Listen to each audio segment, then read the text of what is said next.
제 17장.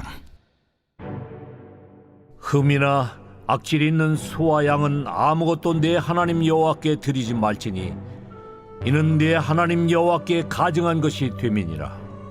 내 하나님 여호와께서 내게 주시는 어느 성 중에서든지 너희 가운데 어떤 남자나 여자가 내 하나님 여호와의 목전에 악을 행하여 그 언약을 어기고 가서 다른 신들을 섬겨 그것에게 절하며 내가 명령하지 아니한 이럴 성신에게 절한다 하자.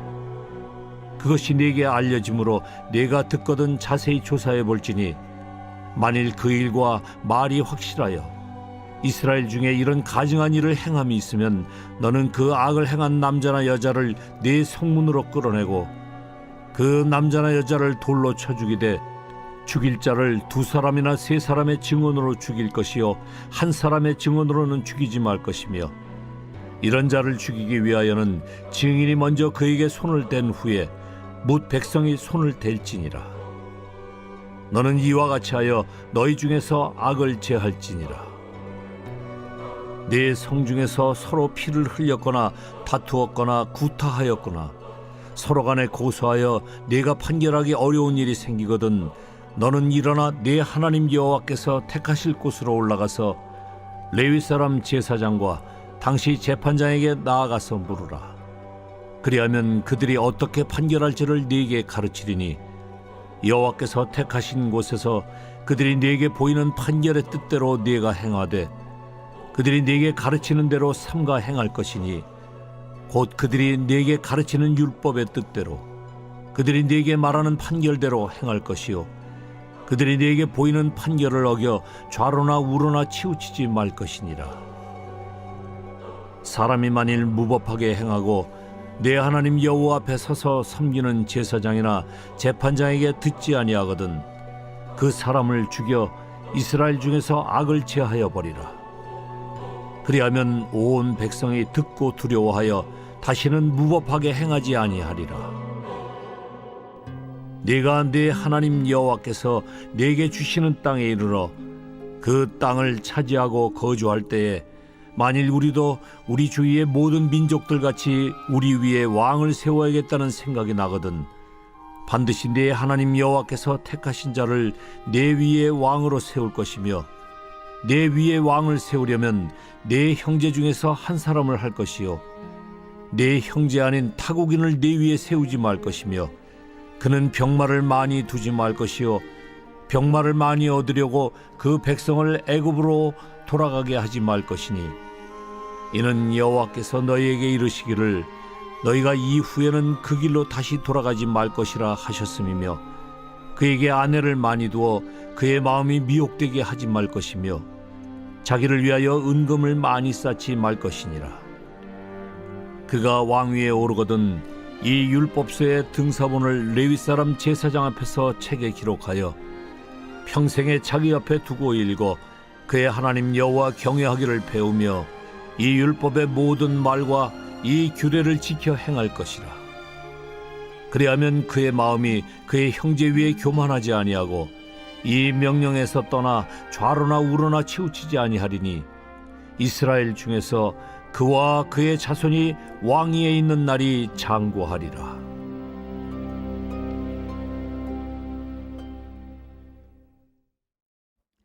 빛이스라. 오늘도 말씀 앞에 나오신 우리 성도님들 하나님의 은혜와 말씀의 지혜가 오늘 하루를 충만케 하시기를 축복합니다. 오늘 우리가 나눌 말씀은 신명기 17장인데 신명기 16장 18절의 말씀부터 연결되어 있어서 그쪽 16장 후반부 말씀 포함해서 함께 좀 말씀을 나누려고 합니다. 처음에 이제 12장을 시작할 때 16장 후반부부터 18장 여기에 전체적인 내용이 뭐냐? 지도자, 그리고 지도자의 역할, 그리고 재판 이런 것들에 대해서 말씀을 나누고 있다. 그게 이제 오늘 시작이 된 거죠. 그러니까 하나님은 어떤 하나님이시냐? 뭐 사랑의 하나님, 뭐 진리의 하나님. 자, 중요한 게 있어요. 공의의 하나님이시죠. 그리고 정의의 하나님이십니다. 그래서 오늘 그 공의와 정의의 하나님이 하나님의 백성들에게 무엇이라고 말씀하시는가? 그것들을 한번 함께 나누어 보려고 합니다. 재판에 대해서, 지도자에 대해서, 또 왕에 대해서. 그러니까 하나님께서는 이 하나님의 백성들의 나라가 하나님의 공의와 정의를 실현하는 나라가 되기를 원하시고, 그래서 하나님께서 그를 명확한 기준을 우리에게 제시해 주고 있다.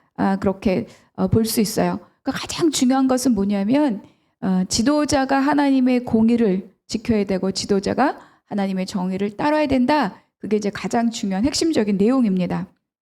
16장의 18절. 내 하나님 여호와께서 내게 주시는 각 성에서 내 지파를 따라 재판장들과 지도자들을 둘 것이요 그들은 공의로 백성을 재판할 것이니라. 그러니까 가나안 전역에 이제 이게 흩어져 살잖아요. 그동안에는 모세의 지도 리더십 하나에 다 뭉쳐 있었지만, 그래서 내 지파를 따라 재판장들과 지도자들을 두라. 그래서 그들에게는 엄격하게 공의와 정의를 실현하는 삶을 실천하라고 했는데, 이어지는 말씀에 뇌물을 받지 말라, 외모로 판단하지 말라, 오직 공의에 따라 판단하라. 20절 한번 같이 읽겠습니다. 너는 마땅히 공의만을 따르라. 그리하면 네가 살겠고 내 하나님 여호와께서 네게 주신 땅을 차지하리라. 그러니까 하나님의 기준은 명확한 거예요. 오직 공의만을 따르라. 여기서 이제 외모라는 말은 뭐냐?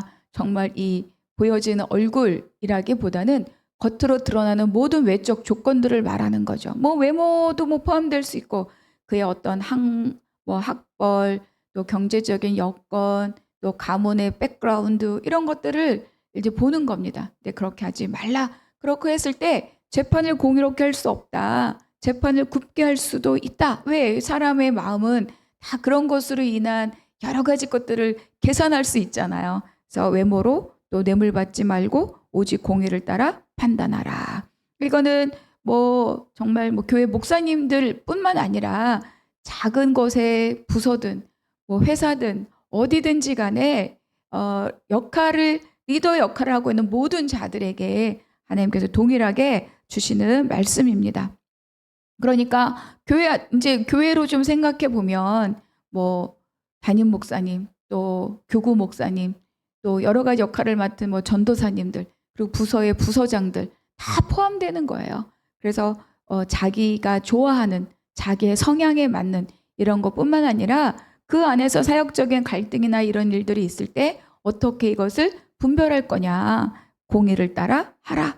그러니까 모든 성도 또 교회 지도자들은 다 하나님 앞에서 공정과 정의롭게 서는 것을 자기가 훈련해야 돼요.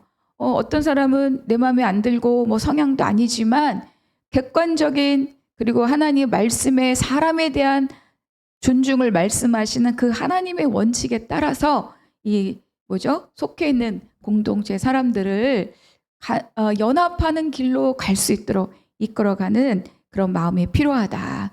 그러니까 불의한 자리에 서지 않아야 되는 거죠. 지도자도 또 모든 부서원들도 모든 성도들 다 함께, 누가 한 사람, 물론 지도자가 제일 중요한데 그렇다고 모든 성도들에게는 아무런 책임이 없냐? 그렇지 않은 거죠. 그러니까 서로 스스로를 살피고 서로 돌아봐야 한다. 이어지는 말씀에서는 이제 16장 21절, 22절 포함해서 17절 첫 번째 단락에서 뭘 말씀하느냐? 다시 한번 하나님의 우상 숭배에 대해서 강력하게 경고하고 계십니다. 16장 21, 22절에는 어떤 나무로든지 아사라상을 세우지 말라. 22절 주상을 세우지 말라. 1절 함께 읽겠습니다. 흠이나 악질이 있는 소와 양은 아무것도 내 하나님 여호와께 드리지 말지니 이는 내 하나님 여호와께 가증한 것이 됨이라. 그러니까 우상 숭배를 철저하게 금지하는 것이 바로 이 하나님의 공의와 정의를 실현하는 것에 아주 필수 불가결한 요소다. 이렇게 말씀하고 있는 거예요. 그 우상 숭배는 그야말로 하나님을 버리는 거죠.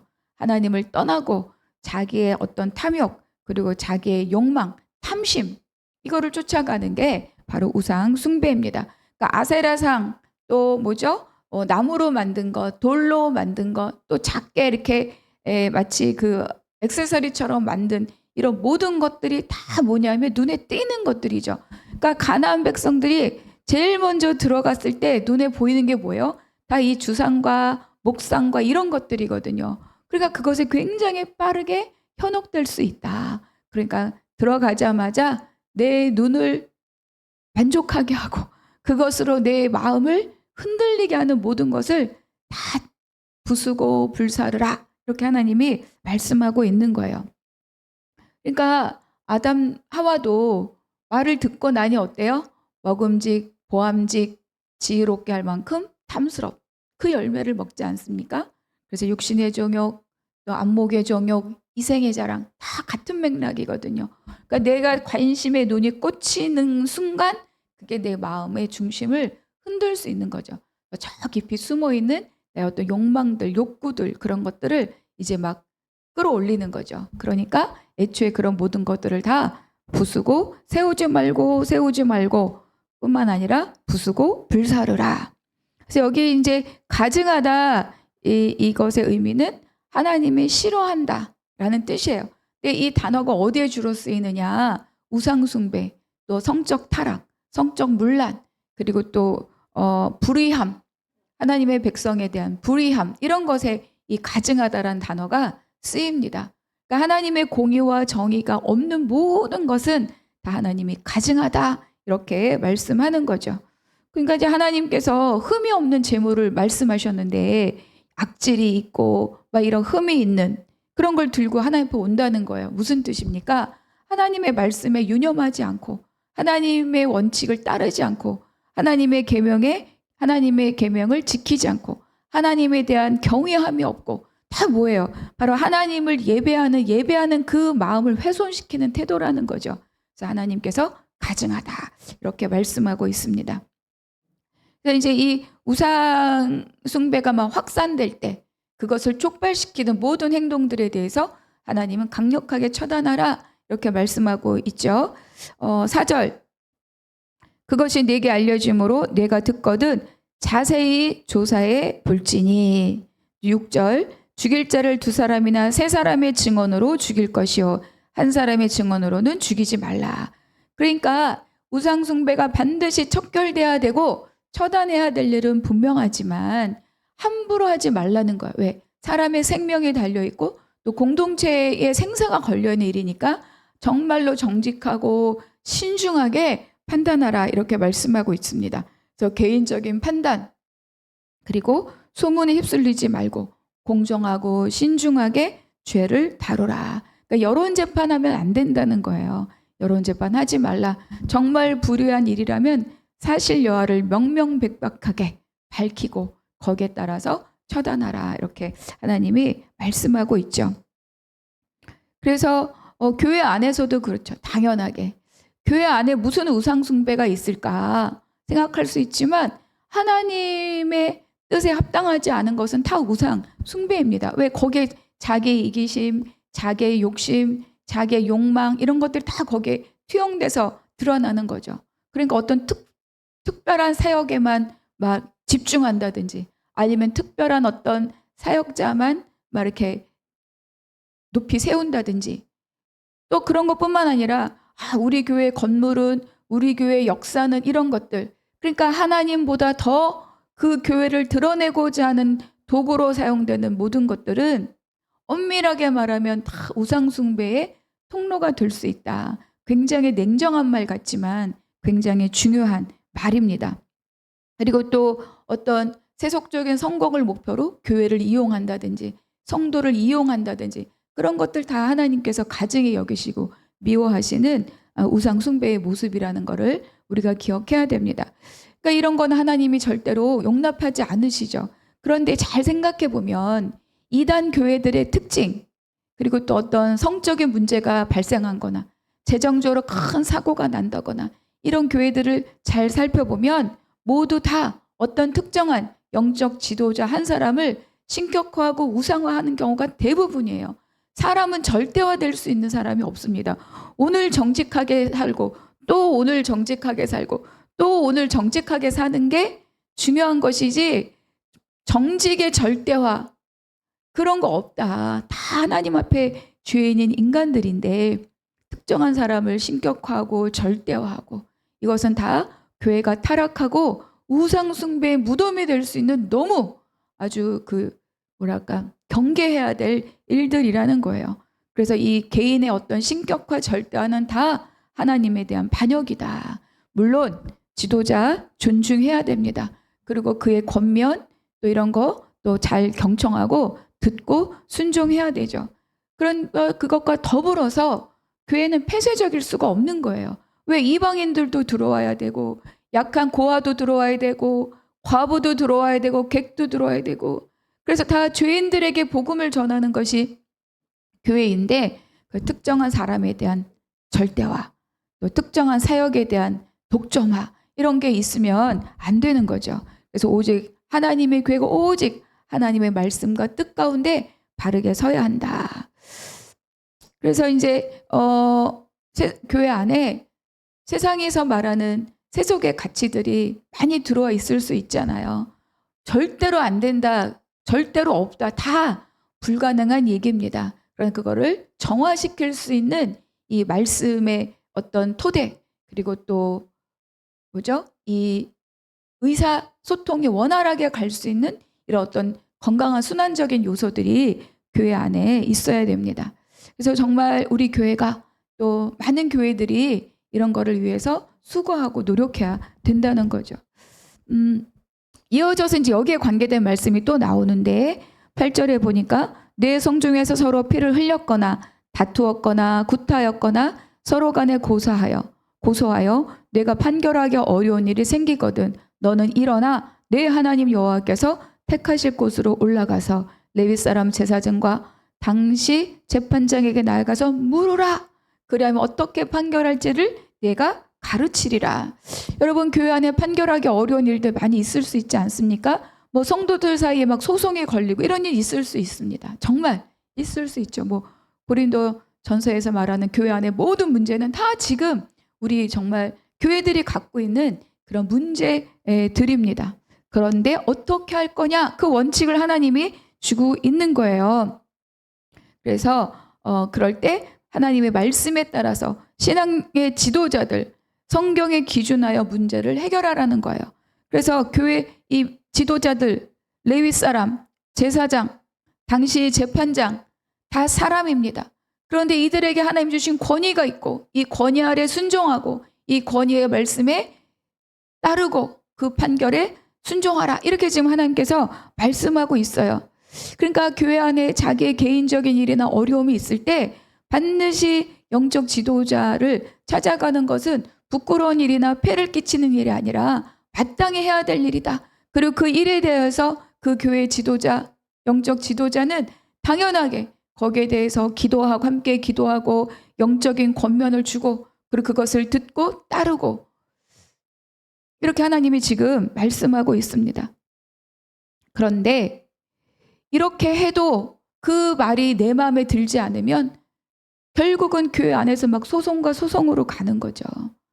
그래서 서로 영적 지도자에 대한 존중과 성도와 성도 사이에 우리의 모든 관계의 중심에는 하나님이 계시다. 이 절대적인 믿음이 필요합니다. 그래서 성도는 영적 지도자를 존중하고 그리고 영적 지도자는 또 성도들의 삶을 존중하고 그 삶을 위해서 함께 참여하고 기도하고 이런 관계들이 필요한 거죠. 그런데 가만히 있다고 그런 관계가 만들어지느냐? 그렇지 않습니다. 말씀을 듣고 말씀을 나누고 삶을 나누고 그래서 1:1 양육이 필요하고 소그룹 양육이 필요하고 함께 몸이 되는 것이 너무너무 필요한 거예요.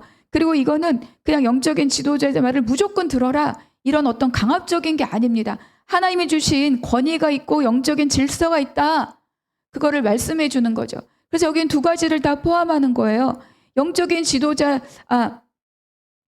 뭐죠? 영적인 지도자가 반드시 기억할 것은 바로 이런 문제에 대한 영적 책임을 하나님의 지도자에게 더 엄중하게 물으신다는 것을 기억해야 됩니다. 그래서 겸비해야 되고 더 기도해야 되고 더 무릎 꿇어야 되고 그리고 성도는 그러한 지도자를 존중하고 그 권위를 인정하고 그 권위 앞에 순종하고 이런 것이 건강한 영적인 질서가 순환이 돼야 되는 거죠. 그래야 앞에 있었던 지도자도 인한 어떤 절대화, 신격화도 방지할 수 있고 성도들의 삶도 건강하게 돌볼 수 있고 이런 함께 몸됨의 관계를 이루어갈 수 있다. 그래서 정말로 요즘도 막 이런저런 교회라는 이름 아래 있는 많은 사람들이, 지도자들이 이런저런 사건들이 막 이렇게 노출되고 있는데 정말 더 많이 기도해야 되고, 뭐 큰 교회냐 작은 교회냐 따질 것 없어요. 다 정말 하나님 앞에 겸비하는 마음으로. 그리고 이거 뭐 목사님들만 해당되냐? 아닙니다. 모든 성도들이 함께. 왜 어딘가에는 나의 1:1 멘티에게는 나는 지도자잖아요. 그러니까 우리 모든 공동체 안에 모든 자들이 함께 주님 앞에 겸비하는 마음으로, 또 하나님 주신 질서 앞에 순종하는 마음으로 함께 연합함이 중요하다. 오늘 이렇게 우리에게 말씀해 주고 있습니다. 그리고 하나님 이제 마지막으로 왕에 대해서 말씀하시고, 왕이 반드시 따라야 될 규례를 우리에게 말씀하고 있죠. 그 14절에 보니까 그 땅을 찾아 거주할 때 이렇게 이어서 만일 우리도 우리 주위의 모든 민족들 같이 우리 위에 왕을 세워야겠다는 생각이 나거든. 하나님께서는 이스라엘 백성들이 지금은 하나님의 말씀을 듣고 모세를 통하여, 나중에 여호수아를 통하여, 사사를 통하여 이렇게 이제 신중 국가의 모습을 하지만 이들도 언젠가는 왕을 달라고 할 것이다. 그래서 사무엘에게 왕을 주소서, 왕을 주소서, 우리도 저들과 같이 왕이 있어야 되겠나이다. 막 이렇게 해서 결국은 이제 사울로부터 왕정 시대가 시작이 되지 않습니까? 자, 그 왕들에게 대해서 하나님이 뭐라고 말씀하시는가? 16절, 17절 가면서 중요한 게 있어요. 첫 번째, 병마를 많이 모으지 말라. 그리고 병마를 구하기 위해서 백성들을 애굽으로 돌려보내지 말라. 이것이 첫 번째 명령입니다. 그러니까 병마를 많이 모으지 말라. 병마는 곧 군사력이잖아요. 그러니까 나를 지키기 위해서 갖추어야 될 내용들인데 하나님께서는 그거를 많이 모으지 말라. 한 개도 없애라 이건 아닙니다. 많이 모으지 말라. 그건 뭐냐? 거기에 의존하지 말라. 오직 하나님 한 분만을 의지하라. 이렇게 말씀하고 있죠. 그래서 여호수아 11장에도 정복 전쟁을 하고 있는 중에 북방 민족을 정벌하러 갈 때 하나님이 말씀하셔요. 말 뒷발의 힘줄을 다 끊으라. 이렇게 말씀하고 있죠. 그리고 모든 병거를 불사르라. 지금은 말하면 우리가 갖고 있는, 예를 들어서 핵이 있다면, 핵무기가 있다면 핵무기 다 없애라 이런 거랑 똑같은 거예요. 말과 병거는 어마어마한 전쟁 무기인데 다 힘줄을 끊고 그리고 병거를 불사르라. 병마를 많이 모으지 말라. 그러니까 전쟁에 내게 속했다. 나에게 붙어 있을 때 그때 모든 전쟁은 이긴다. 이렇게 말씀하는 거죠. 그리고 뒤따라오는 게 뭡니까? 그거를 얻으려고 백성들을 애굽으로 되돌려가게 하지 말라는 거예요. 애굽은 떠난 곳입니다. 거기는 손절한 곳이에요. 홍해를 건너고 홍해가 다시 물이 덮임을 통하여서 완전히 단절된 세상입니다. 그런데 병마를 얻겠다고 백성을 다시 돌려보내는 일을 하지 말라는 겁니다. 우리가 길을 떠났으면 하나님의 길을 따라가야 되죠. 지금 어렵다고 다시 세상의 방법으로, 다시 세상의 원칙으로, 다시 세상 것으로 갈 수 없다. 가지 말아라. 지도는 절대로 세상으로 돌아가는 백성들을 놓아두지 말라. 명령하고 계십니다. 지도자가 그렇게 하지 않는 것도 중요하고 다시 그 길을 가겠다고 하는 성도가 없기를 바랍니다. 그래서 하나님께서도 이스라엘 백성들이 광야를 지날 때 물의 문제나 이런 것들이 있을 때 우리가 한 지도자를, 특히 이제 가데스바네에서 우리가 한 지도자를 세워 애굽으로 돌아가자. 하나님 얼마나 진노하셨습니까? 여러분, 세상 방법으로 돌아가는 것 금기입니다. 금기 상황. 이미 세상은, 애굽은 우리에게 손절된 세상입니다. 기억하시기 바랍니다. 아내를 많이 두지 말라. 이 아내를 많이 두지 말라는 건 뭐예요? 당시에는 정략 결혼을 많이 했죠. 전쟁을 하지 않기 위해서, 또 서로의 유익을 위해서 서로가 딱 선을 지키고, 그죠? 전쟁하지 않고. 그러니까 이 아내를 많이 두지 말라는 거는 외교력이나 정치력으로 다스리는 것이 아니다. 오직 믿음으로 다스리라. 그래서 왜냐하면 정략 결혼해서 모함과 또 전쟁하지 않기 위해서 애국과 전쟁하지 않기 위해서, 누구와 전쟁하지 않기 위해서. 그런데 그 여인들이 올 때 다 그때는 자기가 섬기는 신이 있으니까 그 신을 갖고 들어오는 거죠. 그 우상숭배 통로가 되는 거예요. 아주 대표적인, 여기에는 모든 거를 지키지 않은 왕이 솔로몬입니다. 여러분 다 아시겠지만. 그러니까 어떤 외교력, 정치력, 지략으로 다스리는 것이 아니라 오직 하나님 한 분만을 믿는 믿음으로, 신앙으로 다스리는 것이다. 그리고 세 번째 뭐예요?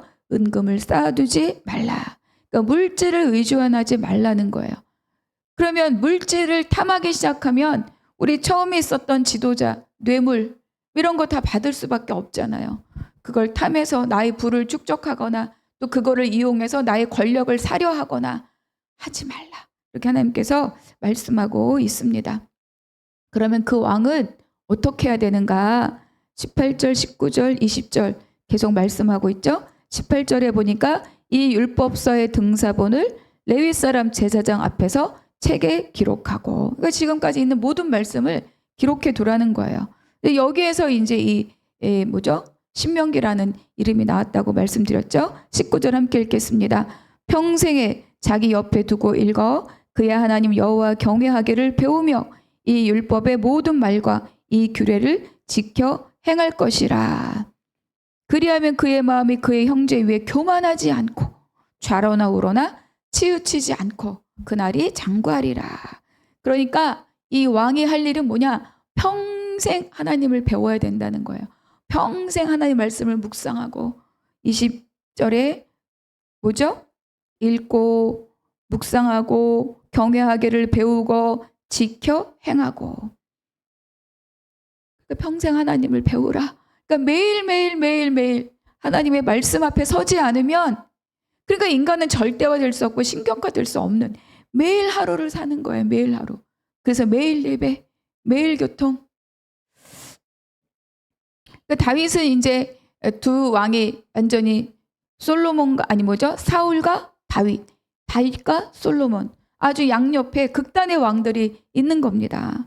그래서 다윗은 인간적인 약점으로 보면 사울보다, 솔로몬보다 더 큰 약점이 있는 사람이에요. 그냥 의도적으로 사람을 죽음의 길로 몰았던, 계획된 살인을 저지른 그런 왕이죠. 그런데 자기의 연약함을 들고 언제나 하나님의 성신이 나에게 떠나지 않게 하옵소서 오직 그거를 붙들었던 왕.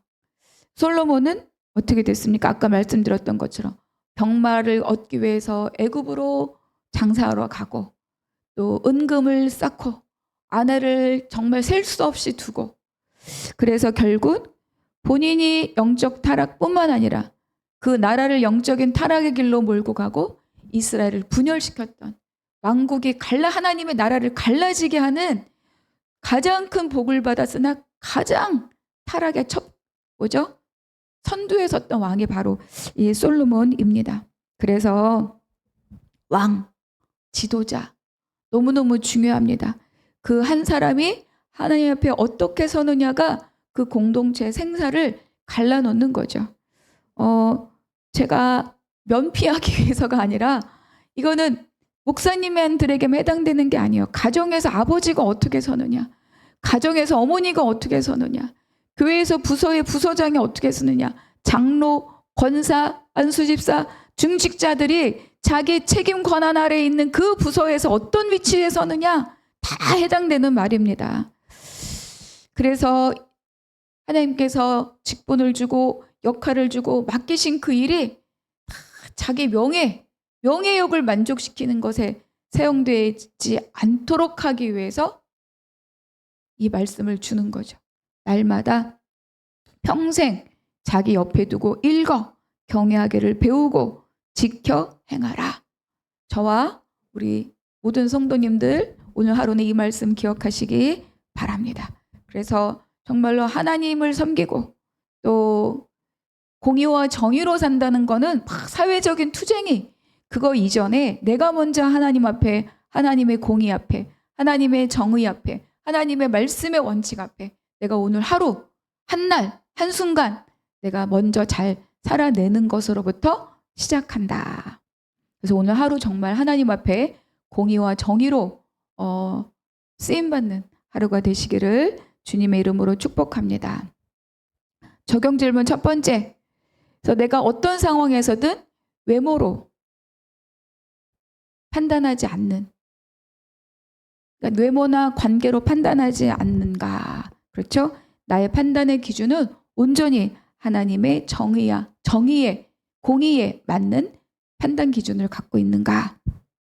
자, 두 번째, 교회에서 발생하는 문제를 바라볼 때 하나님의 뜻과 영적 권위를 내가 인정하고 순종하고 있는가. 내가 겸손하게 교회 결정을 받아들이지 못한 부분은 없는가 돌아보시기 바랍니다. 세 번째, 내가 맡은 자리에서 하나님이 원하시고 명령하시는 그런 리더십을 실천하고 있는가. 하나님께서 맡기신 자리가 오히려 나의 자랑거리로 드러나지 않고 섬김의 도구로 잘 드러나고 있는가. 기도하겠습니다. 하나님 감사합니다. 오늘 본문 속에서 나에게 주신 한 구절의 말씀이 오늘 하루를 하나님의 백성으로 살아가는 원칙이 되고 힘이 되게 하여 주시옵소서.